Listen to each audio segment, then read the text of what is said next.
Okay, habari za sasa. Hamjambo. Today we are going to look at the economics subject. And this economic subject we are going to look at different parts, but in the beginning we are going to start with the introduction. First, we have to know what does it mean by the term economics.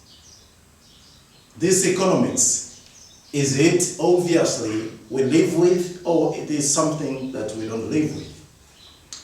In short, economics is something we live with. Either you start or you do not start, but you live in the world of economics. Sasa, ndugu zangu, kwa nini hasa tunaisoma economics? Economics ni maisha ya kila siku ambayo tuko nayo. Economics ni how people behave katika kutimiza haja zao za kimaisha za kila siku. So this study is going to look or to balance us with what we do in order to satisfy our wants or human needs. So utagundua ni somo ambalo lina cover maeneo yote ambayo tumekuwa tukiishi nayo. In the beginning, before the definition that we have of economics, lazima tujue kwamba kila mtu ana mahitaji ndani ya dunia hii. Na mahitaji ambayo tuko nayo ni mengi, lakini pia yanatofautiana kati yako wewe na yule na mimi na mwingine. Sasa namna gani tuna balance mahitaji haya pamoja? Na tunayatibu vipi mahitaji yetu, au tunayatimizia vipi mahitaji yetu au haja zetu? How do we satisfy our wants? It is through the knowledge of economics we are going to know how to behave according to what we want or we need in relation to what we have. Tuna nini ili kutimiza yale ambayo tunayahitaji. Kwa mfano, unaweza ukawa unataka kula chakula kwa maana una njaa. Unaweza ukawa unataka kununua vocha kwa maana unahitaji kuwasiliana. Hayo ni mahitaji. Lakini kile ulichonacho ni fedha. Mfano, una shilingi 10,000. Unaitumia vipi shilingi 10,000 kununua vocha, kula chakula na kufanya mambo mengine?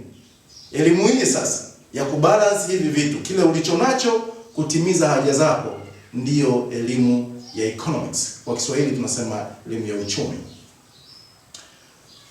Lord Robbins define economics, and this is the most acceptable definition in the world of economics.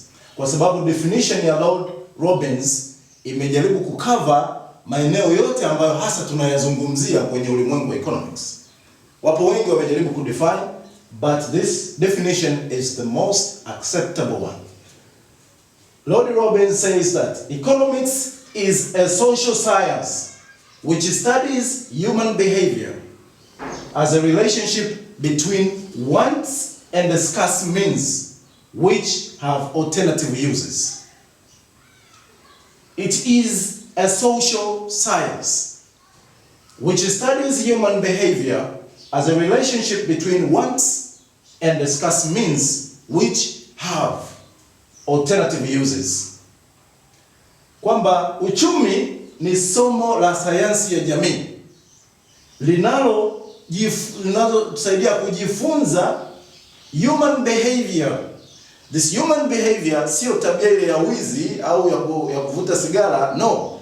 The behavior ni tabia ile ya namna ya kuendea majambo yale ambayo unataka kuyatimiza haja zako. That behavior, kwamba je, una shilingi 10,000, unachagua kununua vocha kwa ajili ya mawasiliano au unachagua kununua chakula kwa ajili ya kutibu njaa yako? That is the behavior we are speaking about. Ndio Robbins anajaribu kuizungumza. So this social science, sayansi ya jamii, kwa sababu inazungumzia humans on the behavior as a relationship between wants and the scarce means which have alternative uses. These wants, those are desires. Those are things that we want to fulfill for our daily lives. And the scarce means, these are resources that we have to use to satisfy our wants. And this means, these resources are scarce. And the term scarce comes from the word scarcity, which means limited in supply or not enough. That the resources we have are not enough together to satisfy our wants that we have. So there must be some sort of knowledge or some sort of principles to use in order to use those few resources we have to satisfy our unlimited number of wants, because we have said we have a lot of wants and needs that are unlimited, a number of wants. So we need some sort of mechanism to balance this this limited means or resources with wants that are unlimited. But wonder enough, this scarce means the resources that are not enough also have the alternative uses. Kwamba hizi rasilimali zilizopo zinazotumika kuzalisha yale ambayo yanatibu mahitaji yetu bado na zenyewe zina matumizi mbadala. They have the alternative uses. Take an example ya mfano ule wa shilingi 10,000 tuliosema. 10,000 kwa maana unataka kuitumia kununua chakula, kununua mawasiliano, lakini the same 10,000 shillings have an alternative uses. Kwamba unaweza kutumia the same 10,000 shillings ukafanya nauli ya kusafiri, ukanunulia suruali, ukanunulia shati. So tunahitaji mtu makini katika ulimwengu huu, namna gani anaweza kubalance resource hii 10,000 ambayo haitoshi, lakini ukiwa na mahitaji mengi ambayo hayahesabiki. Ndio elimu tunayozungumzia. Robbins ametuambia hivyo. Kwa hiyo in short, Robbins says that this economics is a study of a particular kind of economizing. Economizing, watu wengine wanaweza kaichukulia katika term ambayo si nzuri, kwamba economizing ni ubahili na kadhalika. No, economizing as a term itself ni katika ule ulimwengu wa kutumia kwa kubalance kichache ulicho nacho katika mengi unayohitaji. Kwa hiyo hasa ndiyo knowledge hii inachokihusu iko. I think you have understood the definition of Mr. Robbins, Lord Robbins. So from the definition, we have covered at least several characteristics, at least 4 or 5 characteristics out from the definition, that we can go deeper in understanding them. We have several characteristics like social science studies, or a social science. When you say social science, elimu ya sayansi ya jamii, unamaanisha unasoma jamii katika misingi ya kisayansi.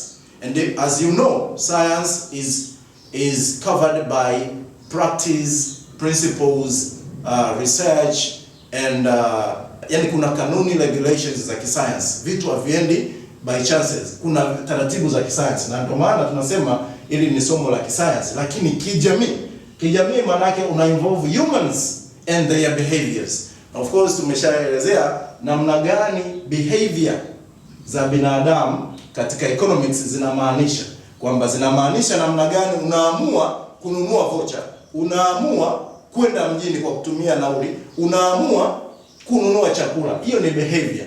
Kwa hiyo coverage yetu inatutajia social science, inatutajia human behavior, inatutajia mahusiano, a relationship between wants and scarce means. Wants, these are all human desires. For mfano, you have a want to go to university. You have a want to go to the movie. You have the want to satisfy your hunger. You see, haya ni mahitaji ambayo kimaumbile tu binadamu lazima tuwe nayo. And the scarce means, this means tunasema ni resources ambazo hazitoshi. Always the resources are not enough. Rasilimali siku zote hazitoshi, both to individual level, even to the national level. The resources are not enough. And wonderful enough, those resources, those are not enough, have an alternative uses. This is the beginning or the introductory part of the economics through the definition of Lord Robbins. So, out from the definition, we have got these characteristics of the four characteristics that is defined in here. And we can also look what are the importances of, or the usefulness of studying this subject of economics. Unafikiri sasa nini umuhimu wa kusoma somo hili la uchumi kama tumelizungumzia kutokana na definition? What do you think are importances or usefulness of studying this subject, economics? There are several importances, there are several advantages or usefulness of studying this topic, this subject, economics. Some of them are resource allocation, importances or usefulness of studying economics. Tunasema one is resource allocation. Resource allocation. It means kama umesoma sasa, umeshaipata knowledge vizuri baadaye kwa sababu this is a knowledge. Umeielewa vizuri, utaelewa namna gani ya kuallocate resources. Kwamba ni sehemu gani, wakati gani unaweka resources zako ili kuproduce outcome ambayo itatibu mahitaji yako, itasatisfy your desires. Kwa hiyo kama una knowledge hii, utashindwa kujua resource unaiallocate vipi. Kwa mfano, umepata, tunatumia zaidi fedha kwa sababu ni mfano mzuri zaidi unaofahamika, lakini resources ni nyingi tu. Even land is a resource, labor is a resource, capital is a resource, even minerals are resources. Kwa hiyo resources ni nyingi. Sema tunatumia, even time is a resource. Tunachotumia zaidi, kinachoeleweka vizuri sana ni money kwa lugha ya kawaida. Kwa hiyo tunasema kwa mfano, unawezaje kutumia money kwa maana ya income, kipato unachokipata, kufanya maendeleo yako. Kwa mfano, unahitaji kununua kiwanja, unahitaji kujenga nyumba, unahitaji kununua mavazi na madawa. How do you allocate the resources? The resource income, the resource money. Through the knowledge inakusaidia. So it is very important in this knowledge to help us on how to allocate the resources we have. Kwa hiyo, kwa kutumia knowledge ya economics, utajua wapi unaweza ukaallocate your resource. Even at a national stake, kwamba taifa kwa mfano lina kipato, revenue out from tax collection, wanaweza